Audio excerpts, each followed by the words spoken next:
We want the podcasting world, Chico, and everything in it. It's the Podcast Wrestling Society, and we're cashing in our contracts. I am your loving leader, benevolent host, Midwest Monster, and Mr. Podcast on the Air, Troy Adams. And with me today to preview all the haps from this coming weekend in Chicago, Illinois, on the WWE Network, he is the Eater of Worlds to my woken wisdom. Say hello to the real good brother, Kyle. What up, Kyle? What is going on? Man, it's been a while since we hooked up on the podcast, man. It has. Well, it's been. This is like the biggest gap between pay-per-views all year for the WWE. So it's been a crazy journey. I feel like it's like, because WWE's preconditioned me to, it's just like every 2 weeks there's another pay-per-view. Now I'm like, man, it's been 84 years. And yeah, it's like, well, what do we do on these Sunday evenings now that we don't have a pay-per-view every couple of weeks? Well, I'll tell you what I do. Sleep. But that's because I have to be at work at 6 a.m. on Monday. Oh. So I get up and whenever there is a pay-per-view, I get up and I watch it while I'm getting ready for work the next day. And whenever I take a break at work, I'll watch a little bit more of it. And usually by the time Raw comes on, I'm finished with it. But yeah, but it's crazy. I've been watching Raw and SmackDown, and there have been no pay-per-views that they've to hold us over. But I guess it's good, since this is one of the big five now. I forgot years ago that until I listened to a Bruce Pritchard podcast, there was a big five in the past, and it was King of the Ring was that fifth. Ring, yeah. Yeah, I completely forgot that was a thing. So, but now it's Money in the Bank. That's the number 5 big pay-per-view in WWE land. And it should be. There's big implications there with the Money in the Bank briefcases or contracts, whatever you want to call them. So that always makes things fun. Yeah, and now you always know when it's a bigger pay-per-view because there's a TakeOver event before it. And this month, I should say, is a NXT TakeOver Chicago. This one's coming from the All-State Arena in Rosemont, Illinois. There's another Fozzy song that's the theme for this. It's called Painless. They got another one by Hailstorm called Uncomfortable as well. But, yeah, it's kind of funny because did you see what happened with Chris Jericho over in New Japan? Yeah, he became their Intercontinental Champion. Yeah. It's like, his 10th overall Intercontinental title? Yep, 10-time Intercontinental Champion. He's got a little padding on his record there since the Miz is creeping up on it. But yeah, so he's congratulations to Y2J, the crazy man of New Japan. That one really shocked me. Yeah, I don't think any of us really expect them to, become a champion over there. I thought these are just some short, one-off appearances in New Japan, like we saw with the Kenny Omega. But I don't know, maybe he's got some longer plans that we don't know about. Well, I know he's doing business with. I think he's enjoying his freedom right now and booking himself when he needs to. He clearly doesn't need the money, and then he's doing some work with a bunch of different independents and New Japan and all them for his rock and wrestling cruise that he's got coming up. And I don't know if his opponent is set for that yet, but it looks like it may or may not be Sami Callihan, or maybe, I don't know. And there's talks that, obviously, Tetsuya Naito will get a rematch for the Intercontinental title, so he's going to be sticking around for a little bit at least. And Chris Jericho's the master of winning titles when you think, oh, there's no way he's going to win the title. Oh, yeah. So, but because he did that with the U.S. title, if you remember, and then he dropped it like 2 nights later. Then he got it back, and then... No, because remember, he beat he beat Kevin Owens. He beat Reigns. Well, he beat Roman Reigns for the... Oh, US initially. That's right. I forgot that was his first reign. Yeah, and then he won it back from Kevin Owens at that pay-per-view, and then he dropped it like 2 nights later on SmackDown. Yep. Yeah, that was crazy stuff with Chris Jericho, man. But either way, and then I guess from what I've heard, he's really pouring himself into his music right now, so he doesn't want to be hardcore tied down like with a WWE. So this is good for him, and this is really a golden age of federations that aren't the WWE. Oh, yeah. Because Ring of Honor is doing some cool stuff. I'm not so much paying attention to them. New Japan is really coming into their own. And you've got, we make fun of Impact all the time and whatever, but they're still doing their own thing, and Austin Aries seems to enjoy it up there. So it's big time, big things going on outside of WWE. But, yeah, so this weekend, though, is WWE, and just to let everybody know, if there's something big that happens on Raw and SmackDown on Monday or Tuesday, we're talking about this week that just happened when this airs. We recorded this on Monday before Raw, so we do not know, obviously, what happened on Raw or SmackDown. So if you're looking for news from that, that's, we got none. We're going on what happened a week before the events. Have you been keeping up on NXT, by the way? Not lately, no. Yeah, I've seen the card. I kept up enough to know some of the matches and why some of the matches are going on. Some of these are more of, hey, I don't like you, let's fight, cool. And some of them, obviously, there's more to it, like Ciampa and Gargano. But it looks like a pretty good card. One of the matches I'm hoping is better than what I'm anticipating, but we'll wait and see how these guys stack up. But let's dive right into it, shall we? Shayna Baszler will defend her NXT Women's Championship against Nikki Cross. I think these two women are just going to beat the tar out of each other. Yeah, this should be a fun match to watch. I know that. I love Shayna. I love Nikki for multiple reasons. So it's gonna be good. Gonna be fun. You got any predictions for this one? As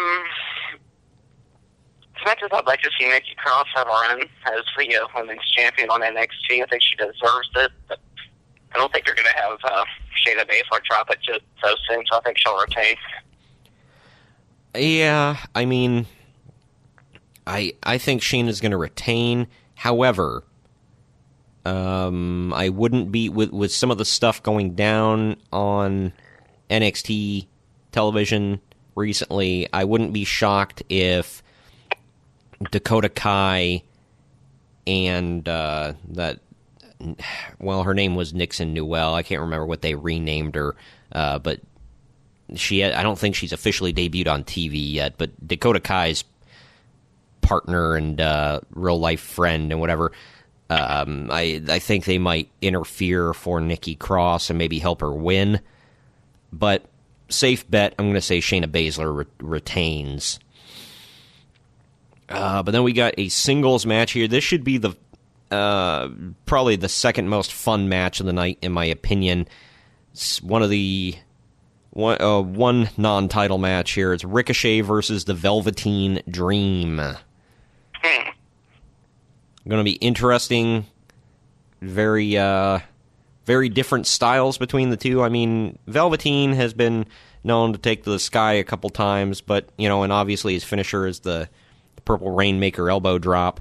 But, Ricochet is like a real-life superhero kind of guy, and did you see that clip of him where Velveteen is on the ramp and he says something about say it to my face or whatever, and Ricochet hits the ropes, comes back, front flips over the top rope, lands on his feet, and gets in his face? No, I did not. Yeah, you'll have to look that up. The GIF was all over, and the video was all over. It's crazy to see, man. But yeah. So, you got any predictions? Got any predictions for this one?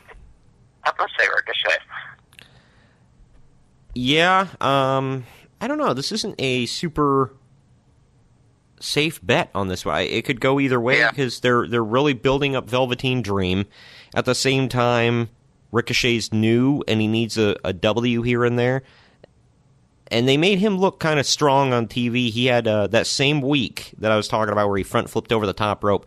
He had a match against the debuting Donovan Dijak, who is a big dude, strong. I can't remember like how big he is, but he's a big, strong dude. But he does springboards, he does moonsaults. He's super talented. And Ricochet had a great match with him, and he beat him. He, deadlift suplexed him, too. It was great. So he showcased some of his strength. I'm thinking Ricochet might win here against Velveteen Dream, but I wouldn't, again, it's just like that last match, I wouldn't be shocked to see Dream pull it out. Yeah, I'm not real sure on this one. Like you said, I'm going to say Ricochet, Yeah, just 'cause. Yeah. Well, then we've got the NXT Tag Team Championships. It's Kyle O'Reilly and Roderick Strong defending against the team of Oney Lorcan and Danny Burch, two hard-hitting bald guys. What do you know much about Lorcan and Burch? No, I do not. Okay, well, usually they're used to put guys over. But in some cases, I guess they've been doing well lately. I don't know. I haven't paid too much attention to them recently, so I don't know how they've earned their title shot. But yeah, so I know they're good, but I don't know about you. I can't really see these guys as champs. So I don't know. I guess, here's what Wikipedia says. I guess on April 25th's episode of NXT, Adam Cole defeated Oney Lorcan to retain the North American Championship. After the match, the Undisputed Era attacked Lorcan. Danny Burch came out to help Lorcan, but it was stopped by Cole. The following week, after Pete Dunne defeated Roderick Strong by disqualification, Lorcan and Burch saved Dunne from the Undisputed Era. On the May 16th episode of NXT, Dunne, Lorcan, and Burch defeated the Undisputed Era in a 6-man tag. The following week, a tag team match between the Undisputed Era and Lorcan and Burch for the NXT Championships was scheduled for TakeOver. So, I guess a good old-fashioned grudge match, and they just want to beat the tar out of each other. And these four will beat the crap out of each other, I'll say that. Sure sounds like it. Yep, so I don't know, but who you got for this one? I'm going to say the champions retain. Yeah, I think that's a safe bet. Like I said, I like Lorcan and Burch. I think they're a cool, old school, mean, nasty team. But I don't really see them beating the Undisputed Era at this point, especially with as hot as they are. Then we go to the match I don't believe is closing the show. It's for the NXT Championship. It's Aleister Black defending against Lars Sullivan. This is another one where I'm... this is the match I was talking about where I thought, I hope it's better than what I'm building it up in my head to be. Because I'm thinking it might be kind of an awkward match between these two. I'm going to say Aleister Black retains here. Yeah. I don't really see him losing to Lars Sullivan. I mean, I like Lars Sullivan. He's good. He's strong. He's got he's a unique guy.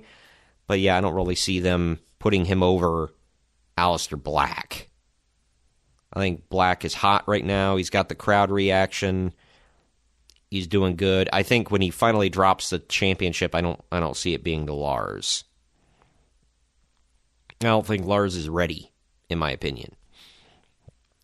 But then we move on. It's Tommaso Ciampa versus Johnny Gargano. This time, it's a street fight, which means I guess they're going to come in wearing jeans and T-shirts, I would assume. Yeah. Other than that, like Greg was talking about, it's like, what's so different between a street fight and a non-sanctioned match? Yeah, really. Anything goes in both of them, you would think. Yeah. Well, I guess originally it was supposed to be Last Man Standing until they decided that AJ and Shinsuke were going to be Last Man Standing. Then they're like, oh, we can't do two of them in one weekend. We got to change it. So, whatever. What Wikipedia says about this, at NXT TakeOver New Orleans, Johnny Gargano defeated Tommaso Ciampa in a sanctioned match. On the April 25th episode of NXT, Gargano was scheduled to face Aleister Black for the NXT Championship, but Ciampa attacked Gargano to prevent the match from happening. On the May 16th episode, Gargano's wife Candice LeRae slapped Ciampa. The next week, Gargano called Ciampa out, which led to a brawl between the two, in which Gargano was inadvertently knocked into his wife. The next week, a street fight between the two was scheduled for NXT TakeOver Chicago. Who are you calling for this one? One, I can't believe this feud is still going on. It's been over, a year since this whole thing started? Yeah, and they're still beating the tar out of each other. It's crazy. I'm going to say Gargano gets it and maybe puts an end to this thing. I mean, it's been great, but I'm just really surprised at how long it's lasted. Yeah.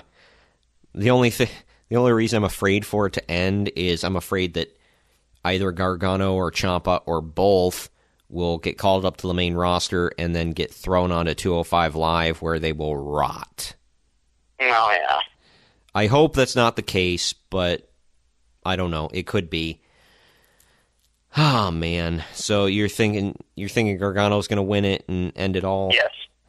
Yes. After all this, I mean, I would like Gargano to win, but I think he had his moment at TakeOver New Orleans. Yeah. So I'm thinking they might have Ciampa win this one and kind of, it's like, I finally beat him, I finally got the win, and then Gargano's like, all right, well, I'm gone, and then they leave. So I don't know. I'm calling Ciampa for this one. This is one where you and I differ a little bit. But we'll have to wait and see.